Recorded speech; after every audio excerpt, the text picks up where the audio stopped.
আমাদের municipal affairs এবং আমাদের মন্ত্রী ইরাদ হাকিম এবং আমাদের মুখ্যমন্ত্রী বারবার বলেছেন যাতে এই বর্ষার সময় ওয়াটার লগিং না হয়, ডেঙ্গুর প্রভাব না বাড়ে, জল না জমে যায়, এর জন্য প্রপার স্টেপ নেওয়ার জন্য স্পেশাল ক্যাম্পেইন করার জন্য।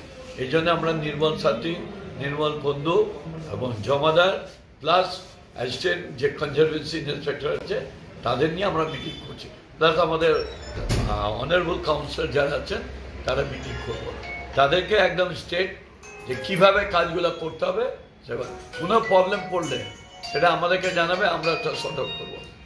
কী ধরনের ড্রাইভ দেওয়া হবে?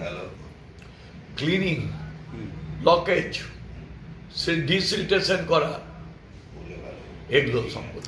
অনেক জায়গায় দেখা যায় যে জল জমে যায়, আগেরবার ড্রোন ফোন চালানো হয়েছিল, এবার কি ব্যবস্থা নেবেন? আগেরবার ড্রেন পরিষ্কার করার জন্য ড্রোন চালায় না, জল জমিয়েছে অনেক ছাদে। না, ওইটা চালানো হয়েছিল ডেঙ্গুর জন্য। হ্যাঁ, ডেঙ্গুর জন্য। এইবার আমাদের সেইভাবে নেই, আমরা ডোর টু ডোর সার্ভিস দিচ্ছি, কাজ করছি।